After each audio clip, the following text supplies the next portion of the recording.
The wind coming off the Atlantic smelled of salt, steel, and a distant storm about to form on the edge of the horizon. Alina Walker wrapped her hands around her small belly, barely showing, but enough for her to feel the shift, the quiet flutter that reminded her she wasn't alone anymore, no matter how abandoned she felt. She had arrived at the private hangar 2 hours before her husband was scheduled to land, hoping the early morning calm would steady her. But peace was not what greeted her. The first sign that something was deeply, terribly wrong came in the form of red-bottom heels striking the polished concrete floor. Sharp, confident, claiming the ground. A woman, the kind who looked cut from a glossy magazine page, walked toward her, hips swaying with a rehearsed arrogance. Her face was flawless, sculpted, almost unnaturally so, with a kind of beauty that demanded attention rather than invited it. A black designer dress clung to her frame, and diamonds glittered on her wrist even under the dull hangar lights. Alina's breath hitched. She recognized her immediately. Marissa Kane, her husband's mistress. Rumors had circulated for nearly a year, whispered behind expensive glasses of champagne by people who pretended not to enjoy a scandal. But Alina had clung to denial with the desperation of someone who believed love could anchor a sinking ship. She wasn't confrontational by nature. Her softness had always been both her strength and her flaw.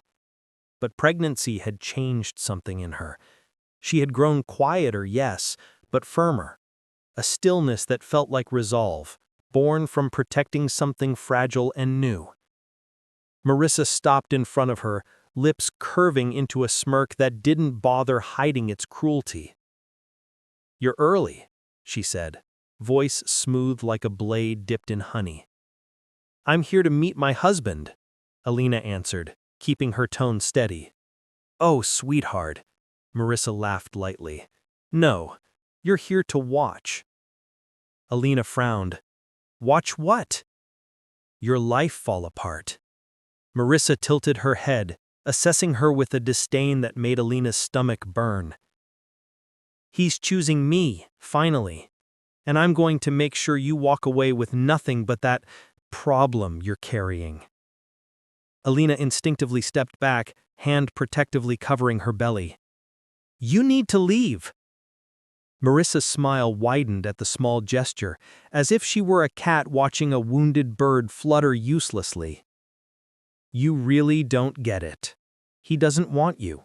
He hasn't for a long time. You're boring, predictable, and let's be honest, he married you before he had access to real power. You were just convenient." "Stop!" Alina whispered. "No." Marissa leaned closer, her perfume sharp and suffocating. "You people never know when you're out of your league." It wasn't the words alone. It was the emphasis, the tone, a cold, gentle cruelty that carried something Alina had felt many times before in her life, even if people rarely said it outright. She had dealt with racism in forms quiet and loud, subtle and aggressive, hidden beneath politeness or disguised as humor. She recognized it instantly, and it lit a fire in her chest that fought against her usual gentleness. But before she could speak, Marissa's hand shot out and shoved her. Hard. Alina stumbled backward, her shoes scraping against the concrete floor. Pain jolted through her lower abdomen, and for a heartbeat the world blurred. She caught herself against a metal storage crate before she fell completely, her breath trembling. "Careful," Marissa said innocently, though the satisfaction in her eyes betrayed her. "Wouldn't want anything to happen to the baby you think will keep him with you." Alina's heart pounded painfully. Her skin felt hot, her vision wavering between fury and fear. "You need to touch me again," Alina said, breath unsteady but voice firm. "Oh, please." Marissa rolled her eyes. "You going to cry? Run to your brothers?" She snickered cruelly. "What were their names again? The Walkers?" Those three who think owning some security companies makes them somebody? Alina froze. Marissa kept talking, oblivious to the danger she was summoning. They're nothing. Just overgrown thugs with too much muscle and not enough class. Pretend tough guys from the wrong side of the... A sound cut her off. Deep, heavy, metallic. The descending whir of engines. A jet, sleek, obsidian, and obscenely massive, glided into view like a predator cutting through fog. Its frame gleamed under the hangar lights, and even Marissa's confident mask faltered at the sight of it. The plane rolled to a stop with a kind of silent authority, the kind that needed no announcement. The $50 million Walker jet. Alina's knees nearly buckled. Not because she was afraid, because she hadn't expected them. Her brothers, Gabriel, Elias, and Noah, were ghosts when they wanted to be. Shadows with global influence, money, and networks quietly woven through continents. But they weren't born into wealth. They built everything from nothing, growing up in neighborhoods where survival was a skill learned before reading. They were loyal, feared, and fiercely protective of the only sister they had. They weren't supposed to arrive until next week, yet here they were. The jet door opened. First came Gabriel, broad-shouldered, jaw set, eyes already scanning the hangar with lethal calm. He wore an all-black suit, no tie, no unnecessary elegance, just the quiet intimidation of a man used to commanding rooms where silence meant respect.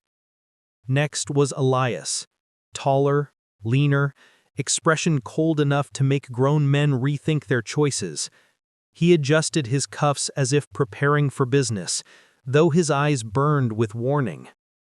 And finally Noah, the youngest, though still towering, with a face deceptively gentle until provoked. He carried a subtle scar above his brow, a reminder of a childhood fight he had taken on to protect Alina. The three of them stepped out in synchronized, measured strides. Marissa's face drained of color.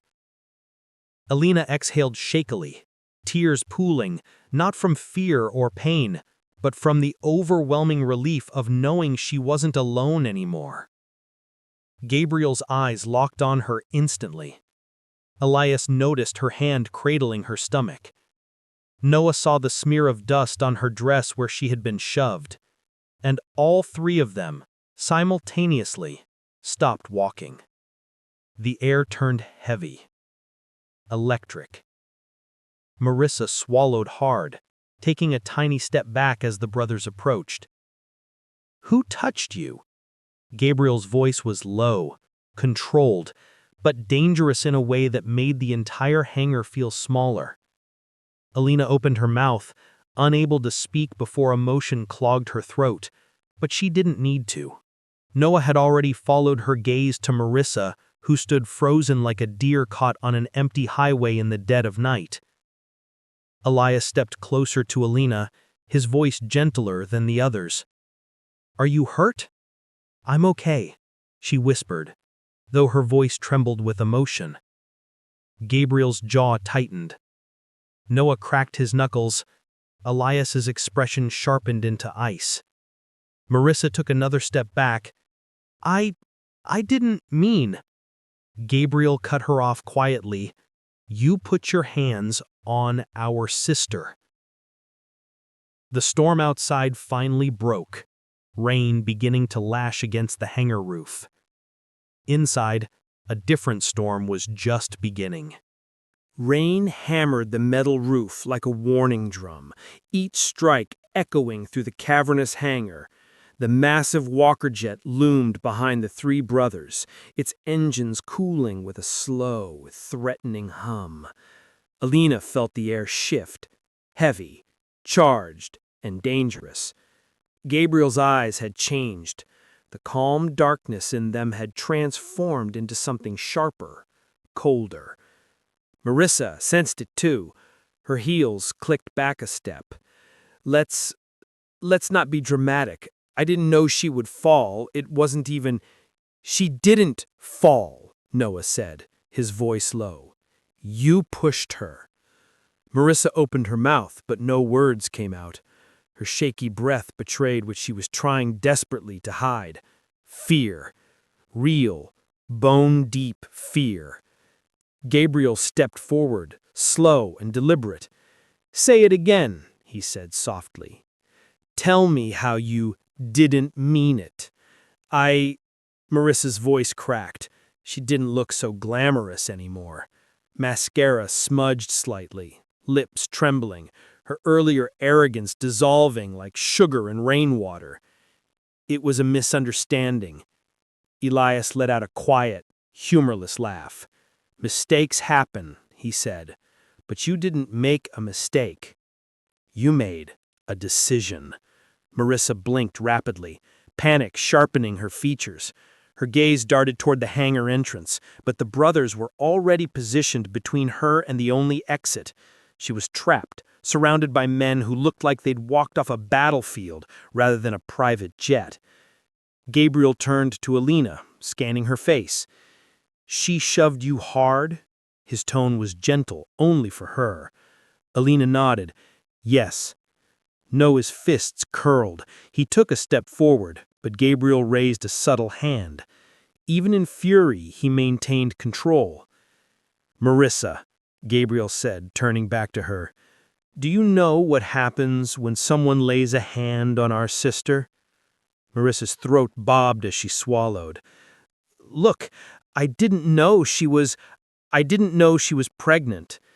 Elias's voice dropped into a lethal softness. So if she wasn't pregnant, you think it would have been fine? That's not what I meant. But that's what you said, Noah replied. Marissa looked around, searching desperately for someone who might help her. A security guard near the far wall moved uncertainly, but one look from Gabriel froze him in place. No one in this hangar outranked the walkers, not in presence, not in reputation, not in power. The guard lowered his gaze. Marissa was alone. Alina's heartbeat thudded painfully. Part of her wanted to turn away. She had never seen anyone in distress, not even someone who had hurt her. But another part of her, the part that had grown harder over years of subtle insults and smiling cruelty disguised as civility, felt something different now. Satisfaction. Marissa had never seen the walkers up close. She didn't understand who she had provoked. The world whispered about them, stories of contracts closed with a single look, of billionaires refusing to cross them, of entire deals collapsing when someone disrespected their sister. But stories always sounded exaggerated until you faced the reality. And the reality was standing inches from Marissa now, staring at her with expressions carved from stone. Marissa found her voice again, barely. You're overreacting, all of you. I just pushed her because she was mouthing off. Alina's breath caught. I didn't say anything. She implied, she stuttered, but even she couldn't finish the lie. Her shoulders sagged. Okay, I lost my temper. I'm sorry. Gabriel tilted his head. No, you're scared. Marissa didn't deny it. And fear, Elias added quietly, is not the same as remorse. Marissa's lips parted as if to argue, but Gabriel cut her off with a question she was not prepared for. Where's my sister's husband? The words hit harder than any accusation. The hangar fell silent except for the storm outside. Alina felt her stomach twist painfully. Her husband, the man who should have been here, the man who should have stood in front of her, not behind a mistress, the man who had turned their marriage into a quiet torment of suspicion, excuses, and loneliness. Marissa's eyes widened, but she quickly masked the reaction. He'll be here soon. Elias stepped closer, invading her space so quietly she didn't even notice until his breath brushed her cheek. You were very confident a few minutes ago. telling our sister she was replaceable, that she'd walk away with nothing, that he was choosing you. Marissa tried to look away, but Elias gently took her chin between his fingers and forced her to meet his gaze. Are those his words or yours? Marissa flinched as if the question itself stung. Marissa's voice cracked. He said he was leaving her, that he just didn't know how to do it yet. Noah scoffed under his breath. Coward. Gabriel's eyes narrowed. Did he tell you to come here today? Marissa hesitated. And that hesitation told them everything. He doesn't even know you're here, Gabriel concluded. Marissa's silence confirmed it. Alina felt a strange mixture of anger and relief. She didn't know what hurt more, the betrayal or the cowardice, but knowing that Marissa had acted alone, that her husband hadn't instructed the attack, it didn't absolve him, but it redirected the fire. You're using you, Alina said softly, surprising everyone, even herself. Marissa whipped her head toward her. No, he loves me. No, Alina repeated, her voice trembling yet steady. He needs you to feel important. He needs you to make him feel powerful. But love? Real love protects. Real love stands beside you. Real love doesn't hide you in shadows and tell you lies to keep you obedient. Marissa looked like she had been slapped. Alina continued, her voice gaining strength. You think you're better than me? No, Alina said. I think you're terrified that you're not. Silence fell like a stone. The hangar door rumbled open at that exact moment, pulled upward by mechanism and wind. Headlights cut through the rain as a sleek black limousine pulled in. The engine revved lightly before stopping, and Alina felt a wave of dread sweep through her. Her husband had arrived. Gabriel moved to stand beside her. Elias positioned himself slightly forward. Noah stepped to her other side. A wall. A shield. A warning. The limo door clicked open. Marissa inhaled sharply. Alina's heart raced. Footsteps echoed on the concrete floor. Unhurried, confident. And then her husband stepped out of the car. His eyes landed first on Marissa, then on Alina, then on the three men flanking her. His expression faltered. Something like guilt, something like fear, flickered across his face. Noah leaned toward Alina and whispered, "Let him talk, then we'll handle the rest." Her husband took a slow step forward, rain dripping from his coat. "Alina, we need to talk," he said. Marissa straightened as if that sentence belonged to her. Elias smiled coldly. "Yes," he said, "we all do." And the storm inside the hangar grew darker. Alina hadn't realized she was holding her breath until her husband walked toward them. Each step echoed like a countdown, matching the cold rhythm of rain against metal. He paused a few feet away, adjusting the collar of his coat, trying to regain the confidence that had just slipped through his fingers. He had always been a man obsessed with image. Posture straight, hair perfect, suit tailored to perfection. But under the harsh hangar lights, even the expensive fabric couldn't hide the tension tightening his jaw. "Alina," he repeated, quieter this time. "We need to talk alone." Gabriel took a single step forward, blocking the path. "She's not going anywhere with you." Her husband stiffened. "This is between me and my wife." Elias folded his arms, "And that's exactly why we're standing here." Her husband's eyes darted between the three brothers, then landed on Alina. "Can you tell them to step aside?" Alina's fingers curled protectively over her stomach. She felt small, but not helpless. Not anymore. "No," she said softly. "They're staying." The word no hung in the air like a spark. Her husband exhaled, frustrated. Fine, if this is how it's going to be, he turned toward Marissa, voice tight. Why are you here? Marissa stepped forward, eager, desperate to align herself beside him. I came because she hesitated when Gabriel's gaze sliced through her. Because she needed to know the truth. The truth? Her husband repeated, disbelief dripping from his voice. You pushed her. That's not... I barely... She sputtered, suddenly shrinking. You said you were going to leave her.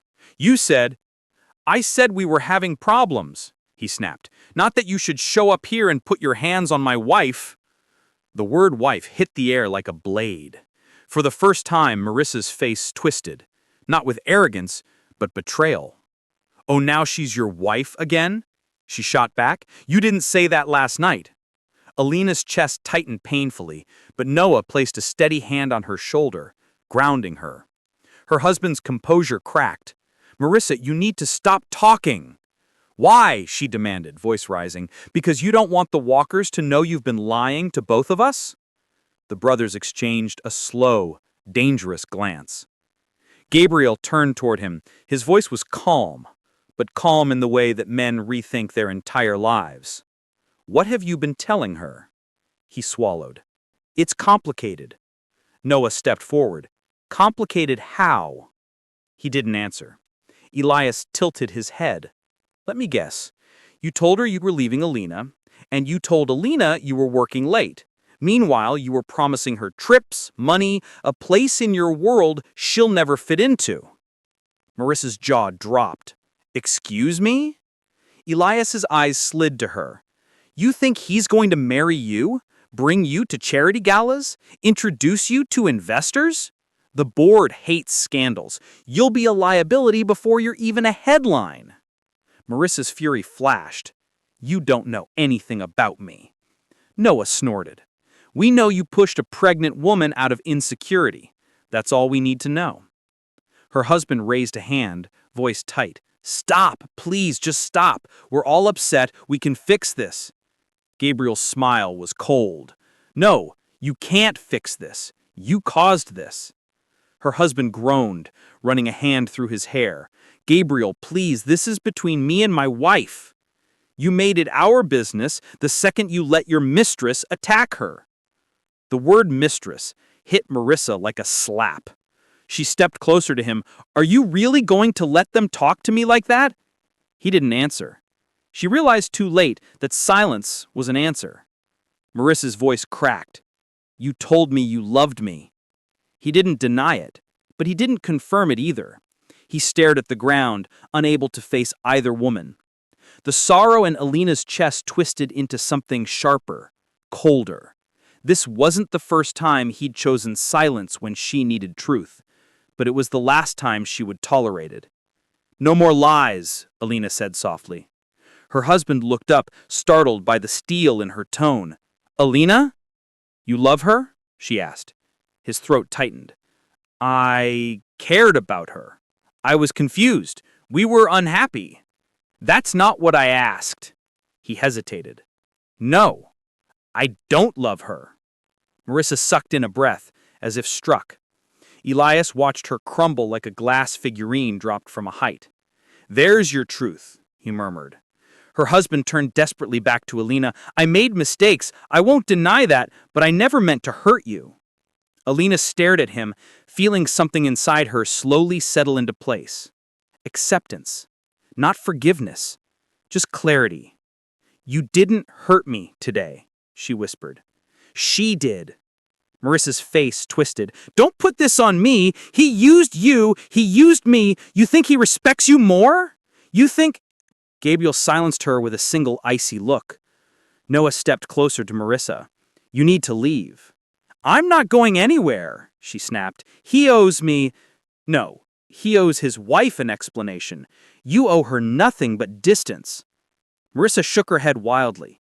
You can't just throw me out. We can, Elias said, and we are. Her husband exhaled, exhausted. Marissa, please, just go.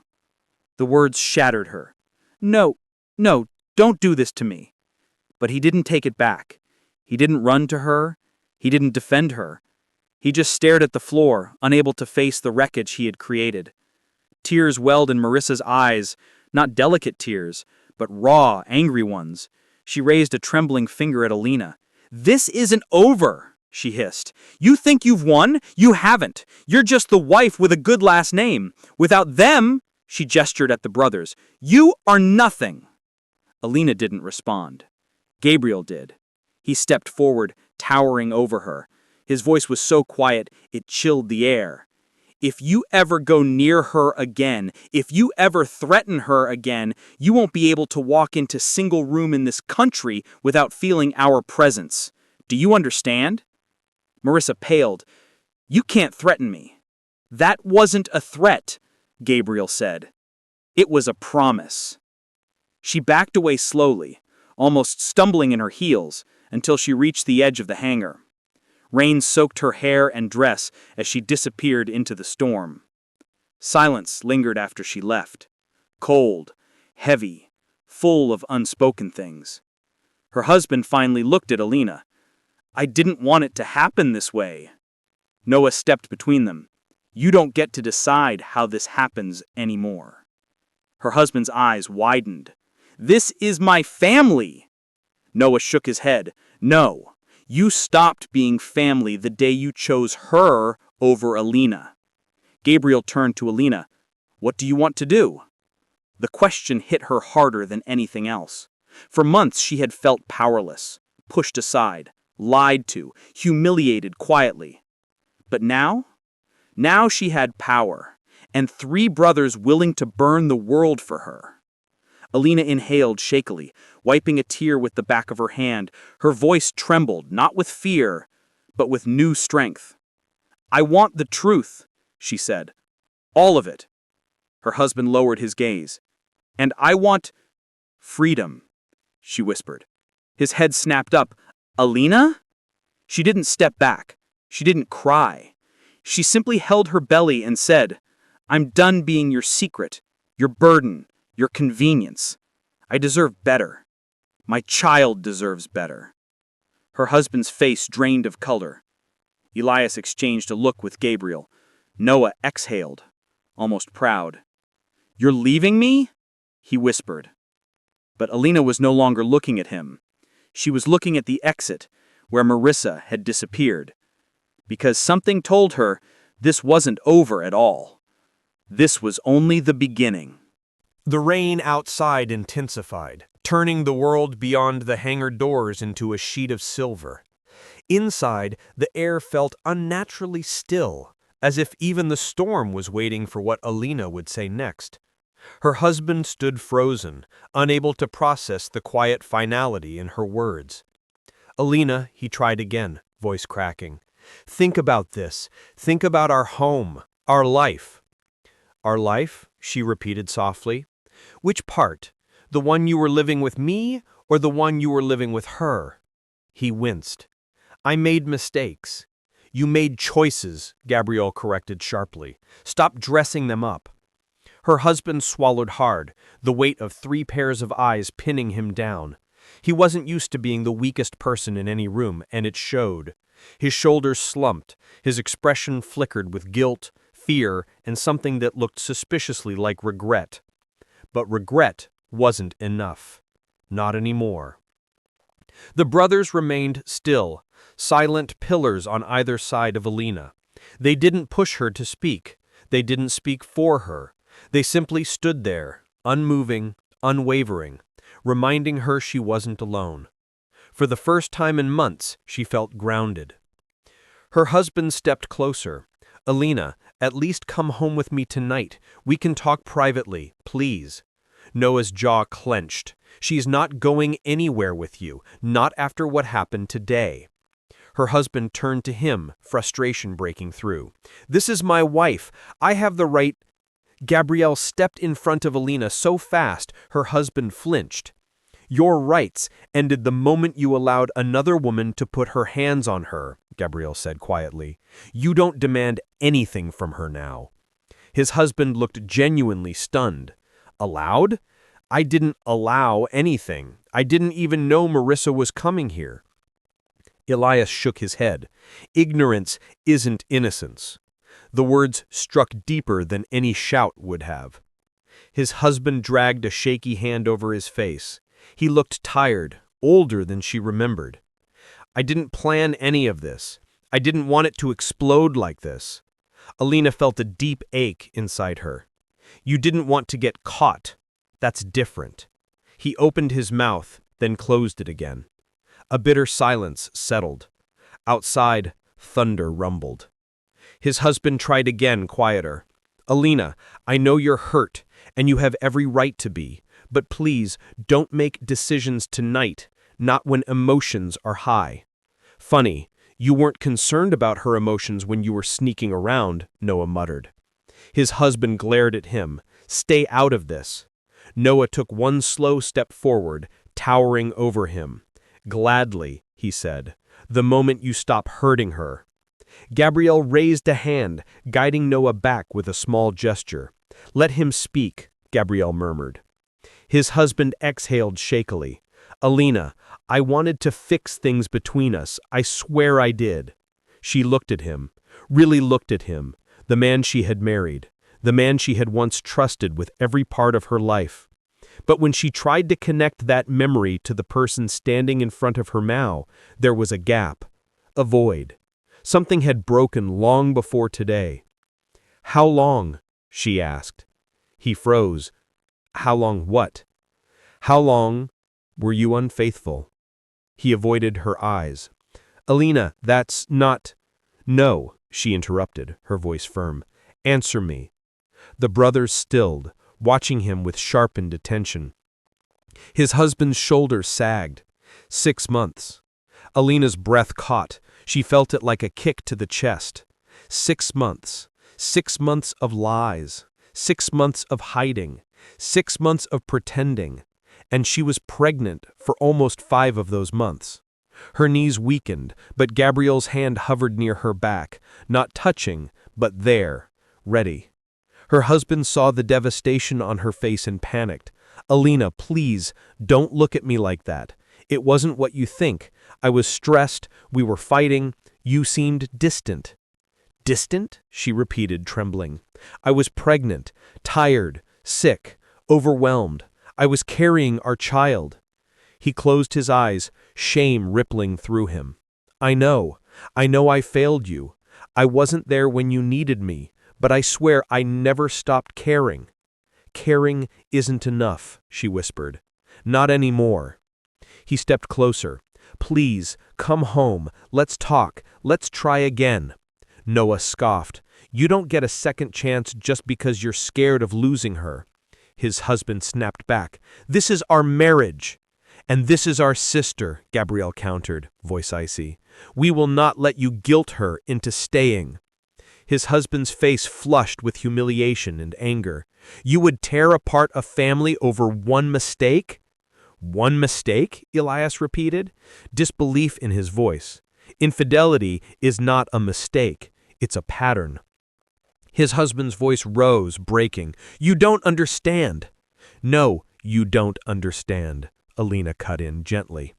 I am not staying in a marriage where I am disrespected, where I am lied to, where someone else feels entitled to lay hands on me and you don't even show up to protect me.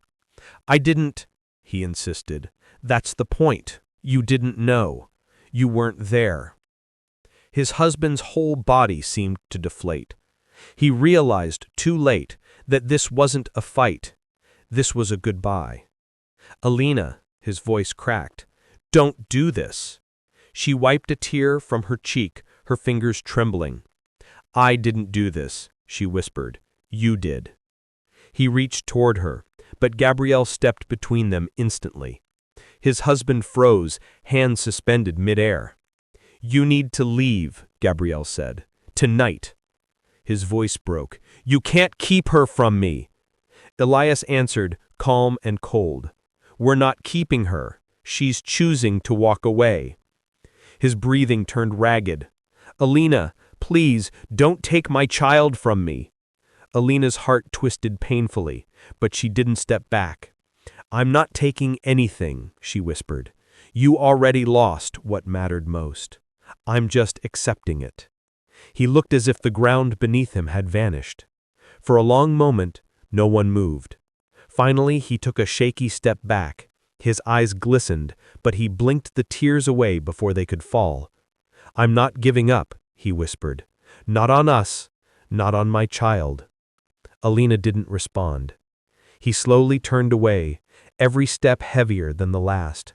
He reached the limo, placed a trembling hand on the door, and then looked back one last time.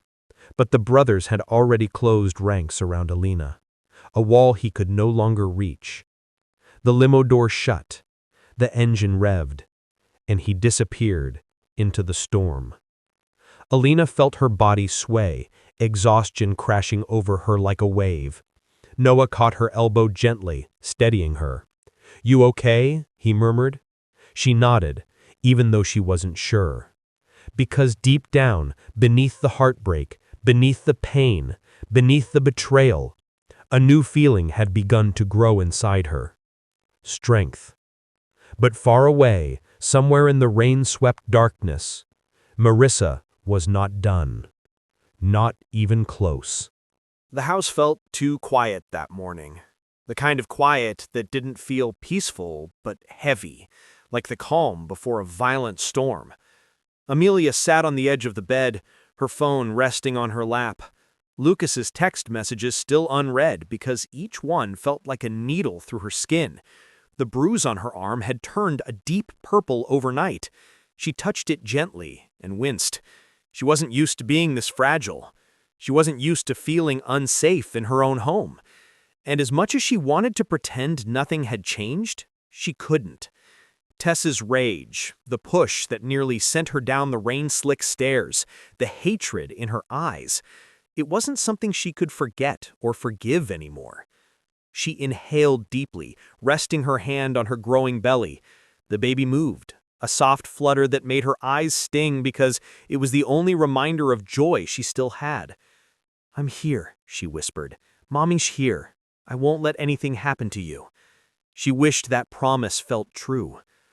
Downstairs, Tessa's voice cut through the silence, sharp, irritated, like someone who woke up angry at the world. Amelia tensed. She didn't want to go down, didn't want another confrontation, but hunger forced her out of bed. When she walked into the kitchen, Tessa stood barefoot in a silk robe, pouring overpriced imported coffee into a crystal mug. The moment she saw Amelia, she smiled in a way that wasn't a smile at all. "Morning," she said, her tone dripping with sarcasm. "Rough night? You look swollen." Amelia ignored her and reached for a bowl. Tessa leaned on the counter, watching her like a cat watching a bird it might or might not pounce on. "Your brothers," she said casually, swirling her coffee. "They were quite dramatic yesterday, rolling up like they run the world. Little private jet, matching suits, cute." Amelia froze. She didn't look up. "Don't talk about them." "Oh, relax," she waved a hand. "I'm just saying, they think they're intimidating. But intimidation doesn't get you far without money, sweetheart. And Lucas has the money, not them." She took a sip, her painted mouth curling into a wicked grin. "Lucas will come to his senses. He always does. And when he does, your little brothers won't matter." Amelia felt her heart thump painfully.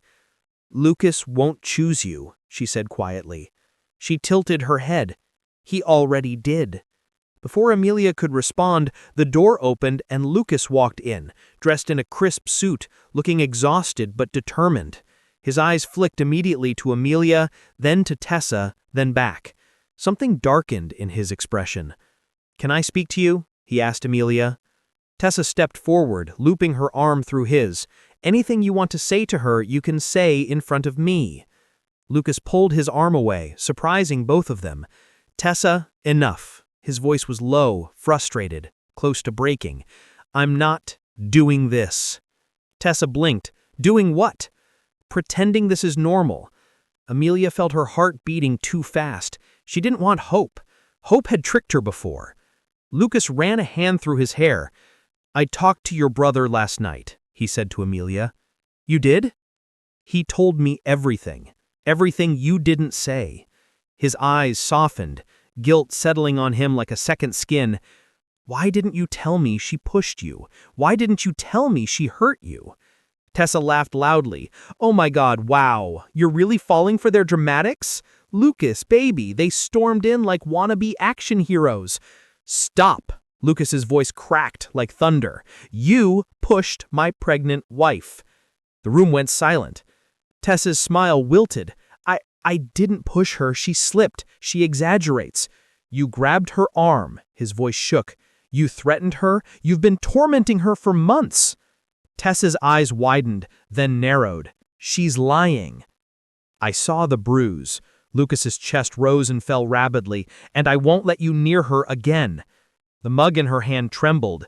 She set it down too forcefully, coffee sloshing over the edge.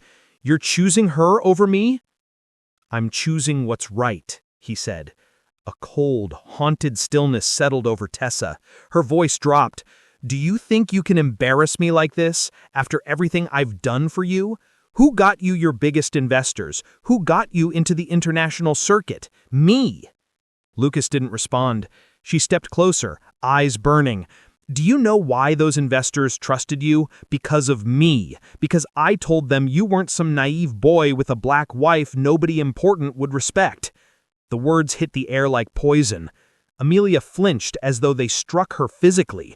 Lucas's face twisted, not with anger, but with heartbreak so deep it looked like something inside him collapsed. "Tessa," his voice was low, dangerous, "get out of my house." She blinked, stunned. You're serious?" "Out," he repeated. Amelia stood frozen, unsure whether to breathe or cry. Tessa's face contorted with disbelief, then fury, then panic. "Lucas, listen to me. These people, her family, they don't belong with people like you. You think the world won't judge you for this? You think this won't destroy your reputation?" Lucas took Amelia's hand gently, protectively. "My reputation doesn't matter. She does. And our baby does." Something inside Tessa snapped. She lunged forward, hands reaching for Amelia, but Lucas caught her mid-movement and shoved her back. "If you touch her again, I swear I will destroy everything you think you can use against us." Tessa stood there, shaking, her breath ragged. "You'll regret this, both of you." Then she grabbed her bag, stormed out of the house, slamming the door so hard the frame rattled. Silence filled the room again, thick, trembling, full of things neither of them knew how to say.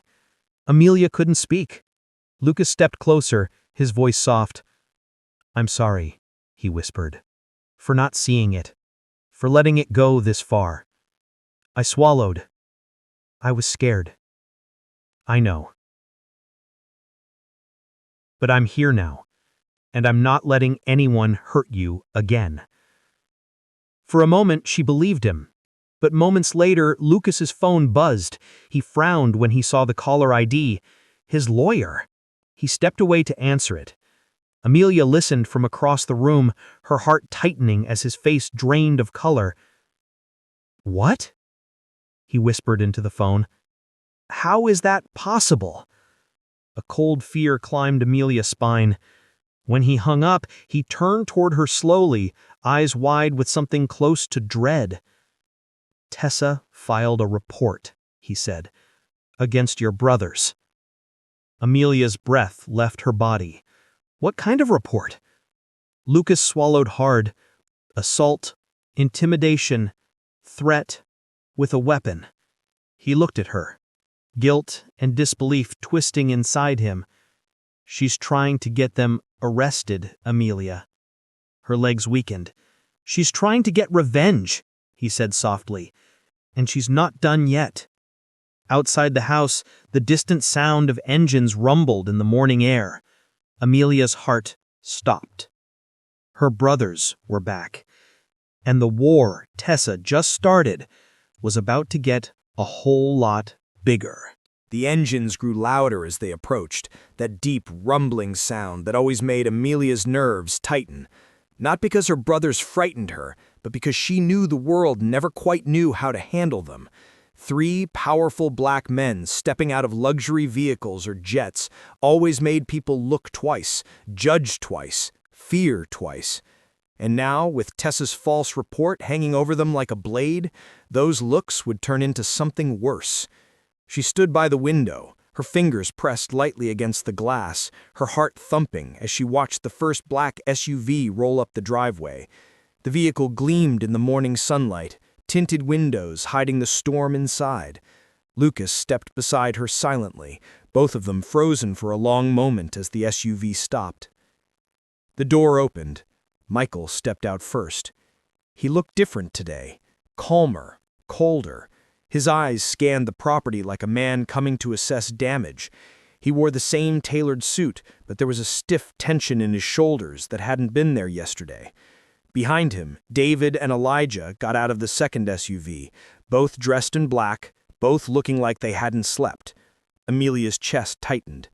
"They already know," she whispered. Lucas's jaw clenched. I should be the one to tell them. But there was no time. The brothers were already walking toward the house with long, purposeful strides. When they reached the front door, Amelia opened it before they knocked. Michael's eyes landed on her first, softening slightly as he scanned her face for signs of new harm.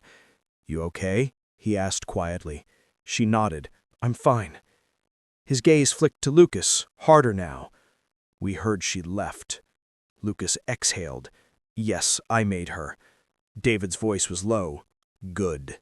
Then let's deal with the rest." Lucas looked visibly nervous.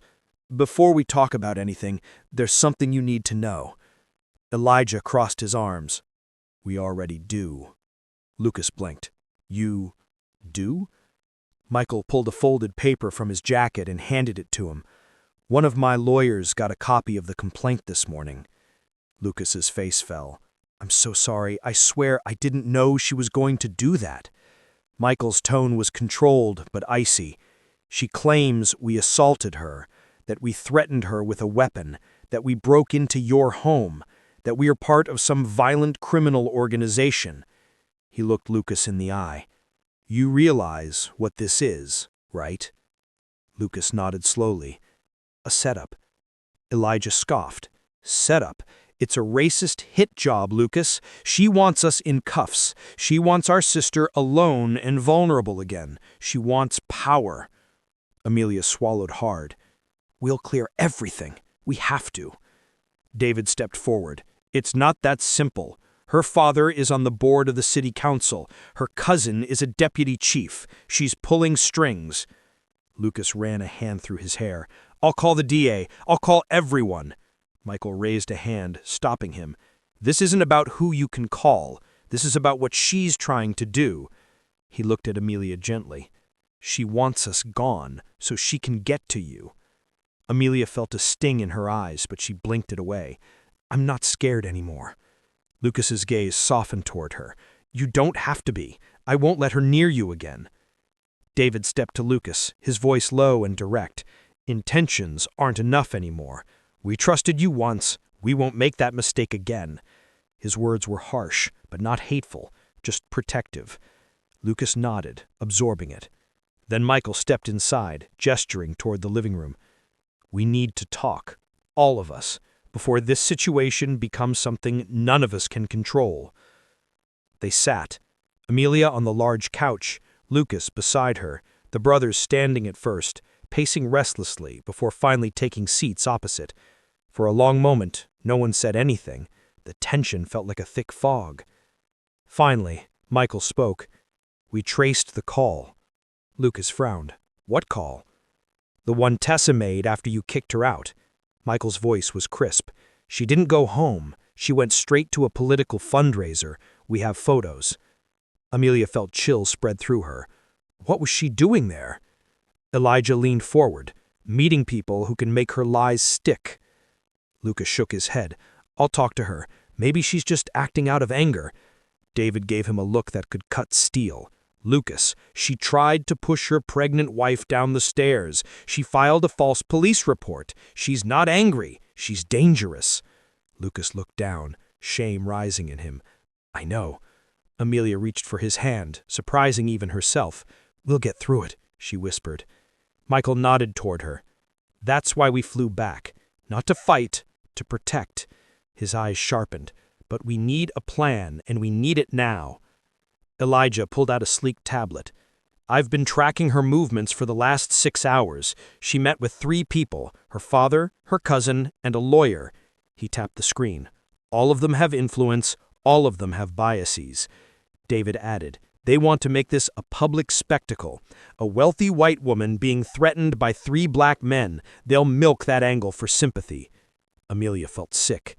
Lucas stood suddenly. No, I won't let them paint them like that. I won't let her manipulate the narrative. Michael watched him carefully. What are you willing to do? Lucas looked at Amelia, then back at the brothers. Anything required. David's eyebrows lifted. Anything? Yes. Elijah backed out. Good. Then you won't mind making a public statement. Lucas froze. A statement? About what? Michael answered. About the truth. About what she did to your wife. About how you asked her to leave. About how she reacted. We need to get ahead of her before her version becomes the only version anyone believes.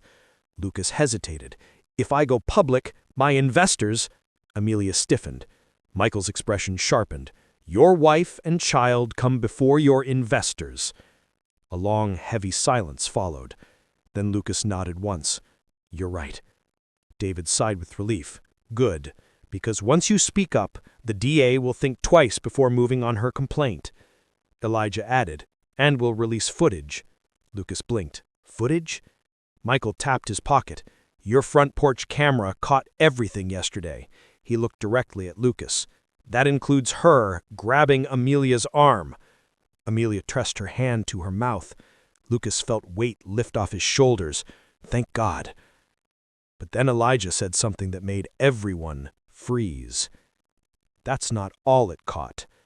Amelia frowned. What else? Elijah turned the tablet toward them. The video showed Tessa, after leaving the house, walking down the driveway with her phone pressed to her ear. But it wasn't the image that shocked them. It was her voice, clear, cold, venomous. Don't worry. By the time I'm done, those brothers will be in chains, and Amelia will be exactly where I want her. Amelia felt her heart lurch painfully. Michael looked at them all. This is no longer about hurt feelings or jealousy. She wants control, she wants power, and she wants Amelia isolated. Lucas stared at the screen, horror dawning on him. We have to stop her. Michael nodded. We will. David stood up. We already have a plan. Elijah closed the tablet. Michael looked at Amelia. Pack a bag. You're leaving this house. Lucas stiffened. Where? With us, David said. Somewhere she can't touch you. Amelia felt fear, relief, conflict, all crashing together. Lucas looked torn. I want to come too. You can, but once we move, everything changes. There's no going back. Amelia took a long, shaky breath. She looked at Lucas, then at her brothers, the only men who had never failed her. I'm ready, she whispered. But none of them knew yet. Tessa was already 2 steps ahead. The wind picked up as Amelia stood at the foot of the staircase, suitcase in hand, staring at the home she once imagined she'd grow old in. Something inside her twisted, the kind of pain that wasn't sharp but deep and quiet, like a goodbye she never wanted to say out loud. Lucas came down the stairs carrying his own bag, his expression a mixture of guilt and determination. He kept glancing toward her brothers, as if unsure whether he wanted their approval or was afraid to ask for it. Michael watched them both closely. We move in 10 minutes, he said, his voice calm but firm. She's unpredictable now, and when people like her feel cornered, they don't back down, they get worse. David opened the door and scanned the outside, checking the driveway, the street, even the sky, because he knew how fast influence could turn into surveillance. Elijah stood near the hallway, phone to his ear, giving clipped instructions to someone on the other end. Amelia gripped her suitcase tighter. Do you really think she'll try something today? Michael didn't look at her. I think she already has. A chill ran through her. What do you mean? But before Michael could answer, Elijah hung up the phone and said, We have a problem. Everyone froze. Lucas stepped closer. What happened? Elijah looked at him, eyes sharp. Someone leaked your front door footage. Lucas's blood ran cold. What? The footage of her grabbing Amelia? No, the part where she was leaving. The part where she looked upset. The part where you pushed her back when she lunged. He clicked the tablet and held it up. This version is edited. The pit in Amelia's stomach deepened. Edited how? To make it look, Elijah said slowly, like Lucas was the aggressor. Lucas's face drained of color. No, they can't, I didn't. Michael cut in. This is exactly what she wanted. David nodded grimly. She's flipping the narrative. Right now that video is circulating among people who have the power to make arrests real fast. Lucas felt dizzy. My whole company, my reputation, everything. Michael's voice hardened. Focus. If they come for you, we'll handle it. But right now the priority is her. He looked at Amelia. We need to leave. But Amelia suddenly felt rooted to the floor. Something didn't make sense. Wait, she whispered. For the footage to leak, someone needed access. Lucas nodded. The system is protected. Only 3 people have access. Me, the security tech, and... His voice faltered. Amelia finished the sentence for him. Tessa! Lucas stared ahead, horrified. She had my old login. I never changed it. Elijah swore under his breath. Then she's been in your system for days. David moved to the window. We need to leave. Now! But the moment he parted the curtain, his body stiffened. Too late, he murmured. Michael rushed to his side. Amelia stepped closer too, her heart pounding. Outside, coming up the long curved road toward the property, were 2 black police cruisers. Lucas felt something punch the air out of his lungs. No, they wouldn't! Michael's jaw tightened. They would. They are. David grabbed his phone. We need the lawyer here now! Elijah shook his head. No time. They'll be at the door in less than a minute. Amelia felt panic swell inside her chest. What do we do? What if they arrest one of you or Lucas? Elijah moved quickly, calm under pressure. We don't panic. We divide. David snapped into command mode. Michael, take Amelia out the back. Elijah, take Lucas through the garage. I'll intercept the officers. Michael grabbed Amelia's hand. Come on. But she pulled back. My passport, my appointment papers, they're upstairs. Michael tightened his grip. Leave them. We don't have time. Lucas stepped forward. I'll get them. No, Michael snapped. We can't risk you being upstairs alone when the door breaks open. Amelia shook her head. I need those documents. Tessa could twist anything. I need proof I'm supposed to be at the clinic tomorrow. The panic in her voice made Lucas move. I'll get them. Trust me. Before anyone could stop him, he ran up the stairs 2 at a time. Michael cursed under his breath. He's gonna get himself arrested. Elijah tapped his earpiece. Police at the gate. 30 seconds. David straightened his jacket and stepped toward the front door like a man preparing for battle. Let them in. Amelia clutched her stomach. The baby moved, as if sensing the storm closing in. Lucas sprinted into the bedroom, grabbed the folder from the drawer, snatched the passport from the nightstand, and stuffed them into his coat. Just as he turned to leave, he heard it. A soft click. The window. He spun around. Outside, perched against the window frame with a gloved hand and a phone in the other, was Tessa. His heart lurched. What the... Tessa! She smirked through the glass. Her voice came through faintly. Going somewhere? Before he could react, she climbed inside like she had rehearsed this 100 times. She moved with a manic confidence that made his skin crawl. I told you, she whispered, stepping closer, you'll regret choosing her. Lucas backed away. Tessa, listen to me. No, she said softly, you listen. You think she's pure? You think she's innocent? Women like her ruin men like you. And men like her brothers, they ruin everything. They can't help it. It's in their blood. Lucas's breath shook. Get out. Tessa's grin sharpened. Not without a goodbye. She lunged. Lucas dodged, but she grabbed his shirt, nails scraping wildly. They struggled, stumbling into the dresser. A lamp crashed. The sound echoed through the house. Downstairs, Amelia flinched. That was Lucas. Michael grabbed her arm. We need to go now. No, he's in danger. Elijah turned toward the stairs. I'm going up. Michael grabbed his shoulder. If you go up, we're all trapped. But Elijah didn't listen. He was already halfway up. The police cruisers screeched to a stop outside. David opened a door before they could knock, blocking their path. Officers, do you have a warrant? Upstairs, Lucas shoved Tessa off him. She stumbled backward, hit the wall, then smiled again, a chilling, victorious smile. You think this looks good for you? She taunted, breathless. You attacking me? You hiding evidence? You protecting those criminals downstairs? Lucas felt rage surge so violently it scared him. "Don't," he warned, "don't twist this." She whispered, "Watch me." Then she screamed, a high-pitched, blood-curdling scream. Elijah froze halfway up the stairs. Michael and Amelia whipped around. David's eyes widened because he knew exactly what that sound meant.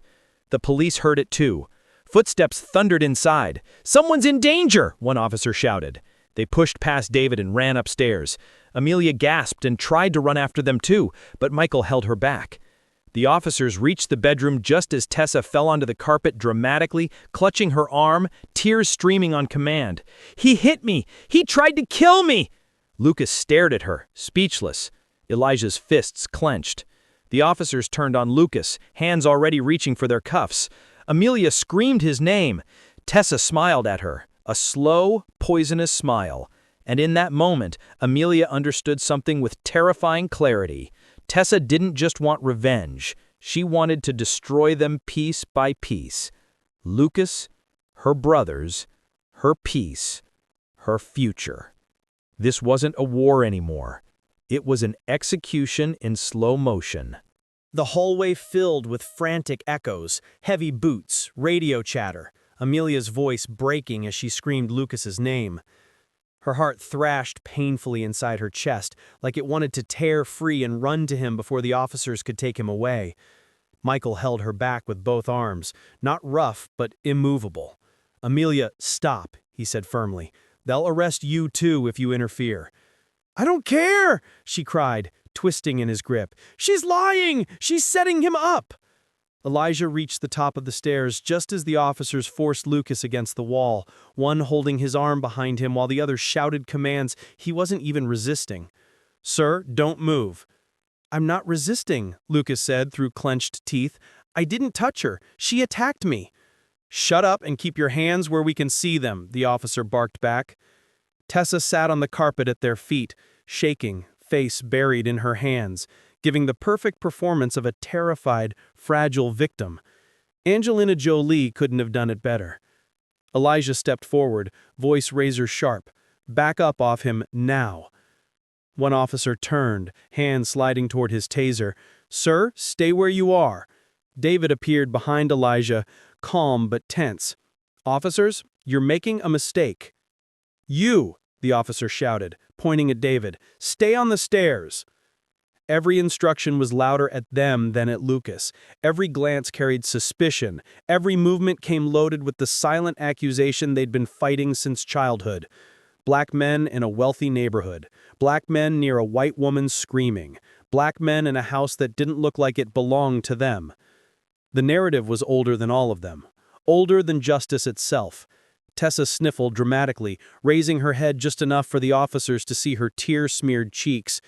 "She shoved me," she choked out. He said he'd hurt me if I told anyone." Lucas stared at her in disbelief. "What are you talking about? You climbed through the window. You tried to scratch me." "Sir, keep your head against the wall," the officer snapped. "He didn't do anything," Amelia cried from the bottom of the stairs.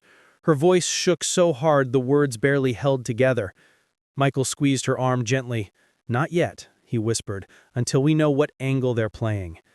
But Amelia didn't want strategy. She wanted her husband, her partner, the father of her unborn child, not to be taken away because of a lie. The taller officer stepped toward Tessa, crouching beside her. "Ma'am, do you need medical attention?" She looked up at him with trembling eyelashes. "No, I was so scared. I didn't think he'd actually hurt me." Lucas felt something inside him crack. Not anger, but heartbreak. Not for Tessa, not even for himself, but for Amelia, who stood downstairs with a face of fear she didn't deserve. Elijah spoke up. "Where's your warrant?" The officer didn't answer. David stepped forward. "You entered without permission. That's unlawful unless we heard a scream."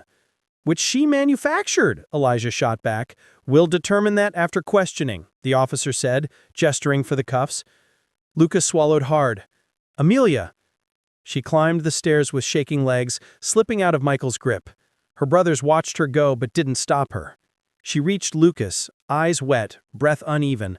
"I'm right here. I won't let them take you." One of the officers grabbed her arm. "Ma'am, step back." "Don't touch her," Lucas snapped. Immediately, the officer jerked his elbow into Lucas's back. "That's enough out of you." "Hey!" Elijah exploded, moving faster than anyone could stop him. But David grabbed his arm, yanking him back. "Elijah, no! They want that!" The officer glared at them both. "One more step and I book all of you for obstruction." Tessa watched with quiet pleasure, her lips twitching in a shadow of a smile she tried and failed to hide. Amelia saw it, David saw it, Elijah saw it, but the officers were blind to everything except the story they walked in expecting to find. Tessa pointed a trembling finger at Amelia. "She hates me," she whispered. "Because he loves me." Lucas froze. Everyone froze. The room turned to stone. It was too deliberate, too pointed. Tessa wasn't just targeting Lucas anymore. She was trying to destroy their marriage from the inside, one knife twist at a time. "That's enough," Elijah growled. The officer turned to Lucas. "Sir, you are being detained for questioning in connection with an alleged assault." He pulled out the cuffs. Amelia stepped between them. "You're making a mistake! She threatened me yesterday. There's footage. We have proof." The officer didn't even blink. "Ma'am, step aside." Michael finally moved, stepping up the stairs carefully, palms open. "Officer, we have audio and video evidence that contradicts her claims. If you take him now, you're interfering with a case under legal counsel review." The second officer stiffened. "Are you threatening us?" "No," Michael replied calmly. "I'm informing you. And your body cams are on, correct?"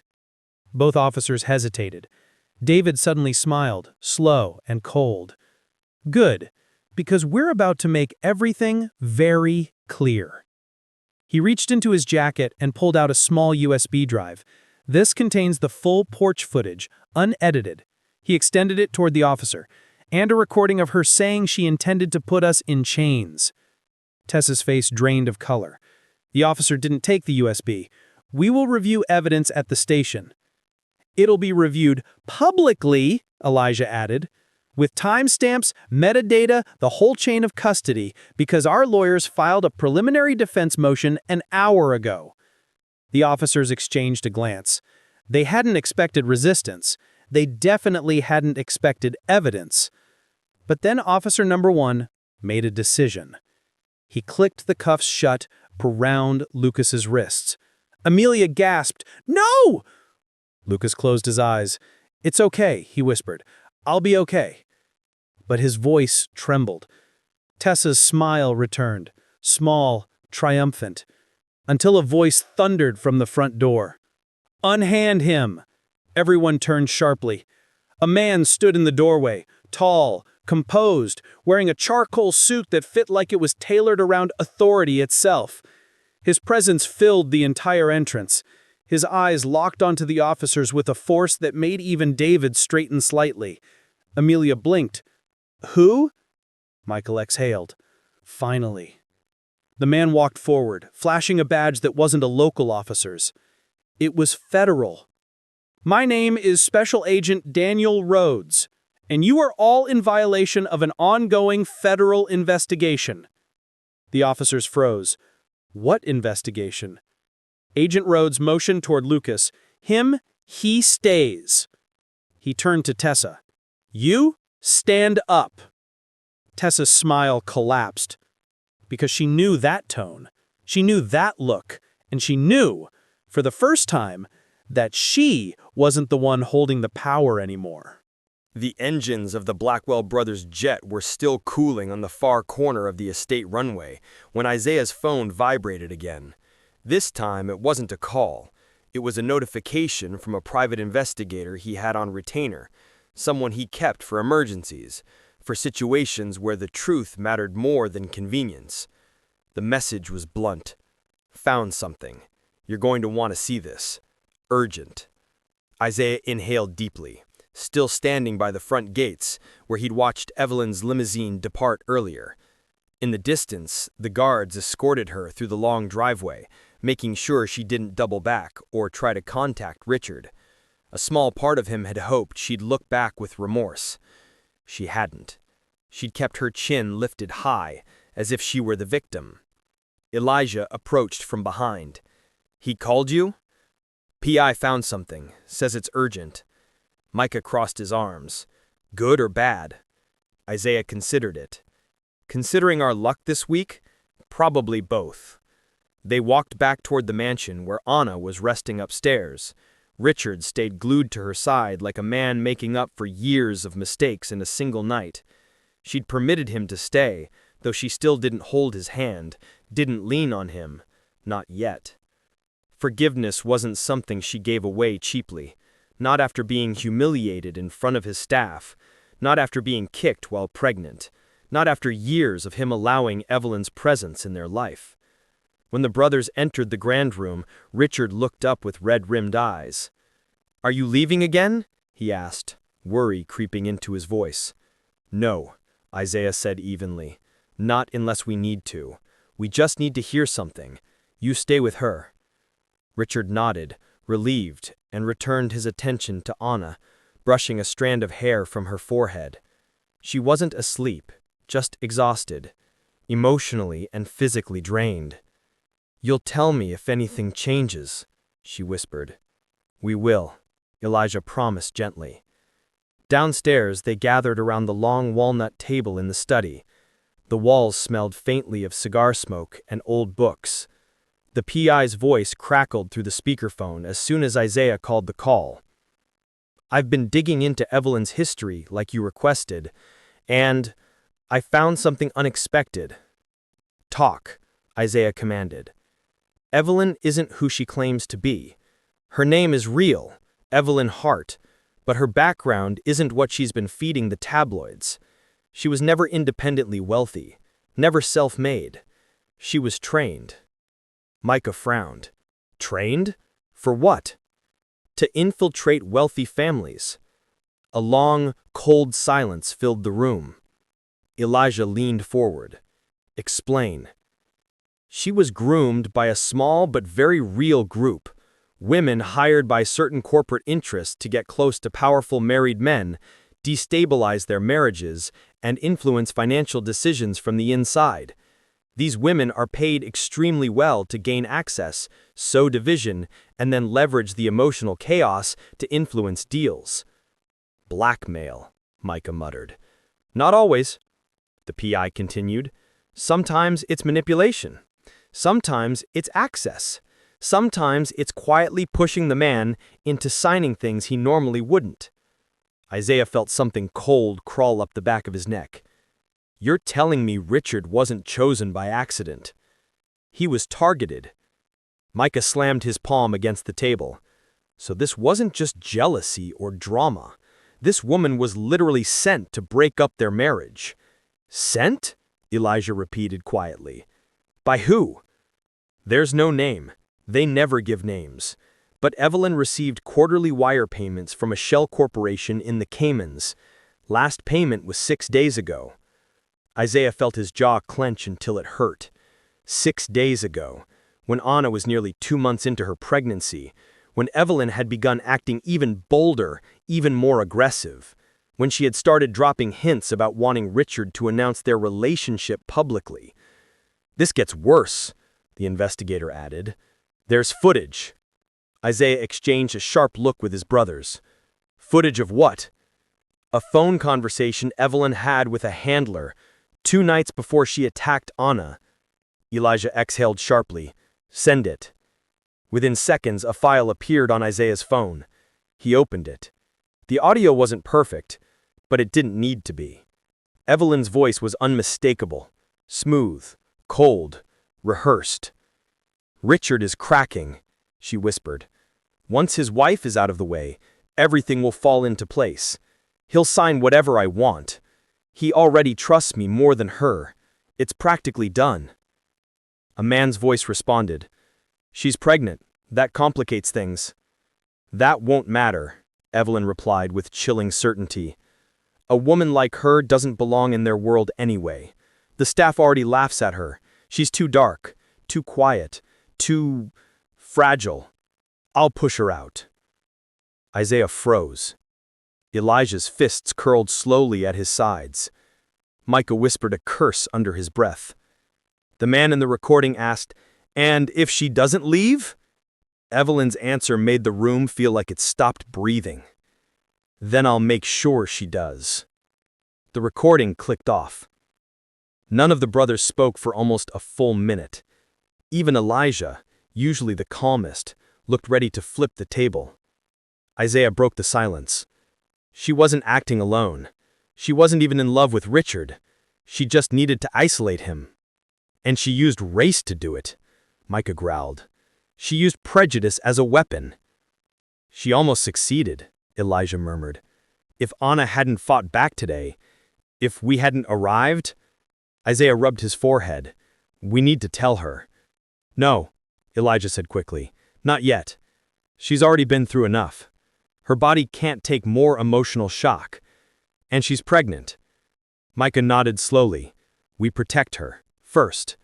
Everything else comes after. Richard entered the study at that exact moment, breathless, as if he sensed trouble. What happened? He asked, scanning their faces. Is Anna okay? She's sleeping, Elijah said softly. But we found something.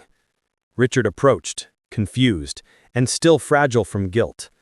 Isaiah considered revealing everything, but something in Richard's face stopped him. He looked too raw, too broken, too desperate to make things right. We'll tell you, but not until we confirm a few more details. Richard hesitated. Does it have to do with Evelyn? Micah didn't sugarcoat it. Yes. Richard's shoulders slumped. She ruined my life. She almost ruined my family. She humiliated Anna. She attacked her. If there's anything else I need to know, tell me. Isaiah exchanged a glance with his brothers. Each of them understood the same thing. This information was bigger than just Evelyn. It connected to something larger, something dangerous. Isaiah stepped closer. Richard, answer something honestly. Has anyone ever pressured you recently about shifting ownership shares, signing contracts you didn't understand, pushing you toward big, fast financial decisions? He blinked. Yes, actually. Evelyn kept telling me I was playing too safe. She said I needed to take risks. She introduced me to some people, private investors. They wanted access to my clean energy company. Did she ever tell you to leave Anna? He swallowed hard. Yes. Several times. Micah shook his head. She was manipulating you. Is that what you found? Richard asked quietly. Evidence she manipulated me? Isaiah wasn't ready to fully break the truth yet. Not until they verified names behind the Shell Corporation. Something like that. We're handling it. Richard let out a shaky breath. Thank you. Just don't keep anything from me if it puts Anna or the baby at risk. We won't, Elijah assured him. Richard left the room slowly, guilt clinging to him like a shadow. As soon as he was gone, Micah spoke. Tomorrow, we talk to the handler. Isaiah nodded. Tomorrow, everything breaks open. Elijah exhaled long and deep. And then? Isaiah's voice hardened. Then we end this. The night was thick with tension as the brothers gathered in the private hangar, the lights low, shadows stretching across the polished jet like dark fingers. Amelia sat quietly beside Richard, who had refused to let her go anywhere without him. Her hands rested protectively over her stomach, where the baby kicked gently. Each movement reminded her of what they were fighting for. Not just survival, not just truth, but the life they were building together. Outside, the black SUVs in the private jet gleamed under the hangar lights, a fortress of metal and wealth. Inside, the weight of what they had discovered pressed on everyone like the air before a storm. Evelyn Hart, the woman who had shattered so many lives, wasn't acting alone. She had a network, a handler, shell corporations, people with money and influence. But tonight they were on their turf, and they had the element of surprise. Isaiah, calm and controlled as ever, moved to the tablet and brought up the recordings they had secured, phone conversations, messages, and the unedited porch footage showing Tessa, Evelyn, staging her attacks. Elijah and Micah flanked him, ready for anything. Richard, for the first time in days, looked like a man who might finally reclaim control of his life. Amelia's voice broke the tense silence. Are you sure this will stop her? Isaiah turned to her, his eyes steady. It will. But stopping her doesn't mean she won't try again. We're exposing her network. We're cutting off every path she could use. And once the authorities have the evidence, she won't have anywhere to hide. Richard reached over, brushing a lock of hair from her face. I promise, Amelia, no one's going to hurt you again. The brothers exchanged a look, unspoken words passing between them. They knew Evelyn's arrogance, her belief that her money and influence made her untouchable was her greatest weakness. Overconfidence blinded her to the danger of facing 3 determined men who would protect their sister, their friend, and the truth. Isaiah tapped the tablet. We're sending copies of the recordings to every relevant party. Lawyers, federal investigators, media outlets we can trust. When she tries to lie, she will be caught in every word. Every action she's taken is documented. Evelyn's voice was sharp, precise. And if she resists, if she tries to attack again? Micah answered before Isaiah could. Then we're ready. This isn't just about documentation anymore. She thinks she can manipulate, threaten, and intimidate. She's about to find out just how wrong she is. Amelia's stomach tightened as she imagined confrontation. I don't want anyone to get hurt, she whispered. No one will, Richard said firmly. We'll handle this legally, smartly, but we won't back down. Hours passed as they finalized every detail, every call, every email, every file meticulously verified, time-stamped, and sent. By the time the sun rose, Evelyn Hart had nowhere left to run. Every lawyer she tried to manipulate, every politician she whispered to, every fake witness she planned to call, they were all now aware of the truth. Then came the call. Evelyn's voice, usually sharp and commanding, now trembled with panic. What have you done? Isaiah didn't answer immediately. He let her wait. Let her realize she wasn't in control. You've ruined me, she finally screamed. I'll destroy you all. Elijah leaned back, voice calm but cold. You've already tried, Evelyn. Now it's our turn. Richard spoke, firm, unwavering. Leave us alone. Leave my wife alone. Leave my child alone. This ends today. Evelyn laughed, a hollow, desperate sound. You can't stop me. I have connections. Not anymore, and not ever again. By mid-morning, the legal teams confirmed Evelyn Hart was under investigation for fraud, harassment, and a network of manipulative schemes targeting wealthy men. Her shell corporations were frozen, her assets scrutinized, and any attempt to lie or manipulate legally would only add to her charges. The tables had turned. Amelia breathed for the first time in days, letting the tension drain from her body. She looked at Richard, who looked exhausted but relieved. Is it over? She asked softly. It's over. For now. But she knew better. Evelyn's arrogance would never allow her to disappear quietly. But the brothers, her brothers, had made sure there was no path left for her. They had stepped off a private jet into a world that had always doubted them, and claimed victory not through brute force alone, but through strategy, planning, and relentless protection of what mattered. The family gathered on the balcony, the sun casting long golden rays over the estate. Amelia rested her head on Richard's shoulder, feeling the steady beat of his heart. The baby stirred, as if sensing safety, as if recognizing the calm after the storm. Isaiah spoke softly to the group. Remember this day. Remember how far people will go to protect the ones they love. And remember, truth always finds a way. Micah clapped a hand on his brother's shoulder. And some lessons can't be learned without a fight, Elijah added, especially when lies are built on prejudice and hatred. They crumble faster than they think. Richard looked down at Amelia, brushing a strand of hair from her face. We survived her because we stayed united, because we didn't let fear control us. That's how we win. Amelia smiled faintly, exhaustion and relief mingling. And next time? Next time, Isaiah said, glancing at the jet parked behind them, we act even faster. The siblings exchanged a quiet laugh, the tension finally breaking, the storm fading behind them. Evelyn Hart's plans had failed, her network dismantled, her lies exposed. And though the world might never fully understand the battle that had been fought in private, Amelia, Richard, and the brothers knew the truth, and that was enough. Amelia pressed a hand to her stomach, feeling the baby kick again.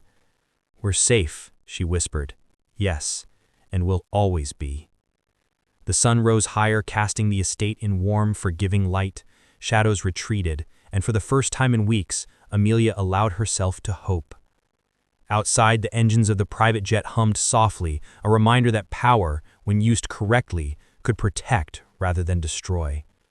They had learned the hard way that influence and money could never replace loyalty, courage, and love. And in the quiet aftermath, Amelia knew that they were not just survivors. They were a family stronger than any manipulation, more resilient than any lie, and unbreakable, even in the face of hatred. For Amelia, for the baby, for Richard, and for the brothers who had risked everything, this was the beginning of a new chapter. One where truth, justice, and family were the only things that truly mattered, and nothing, no matter how cunning, would ever shake them again.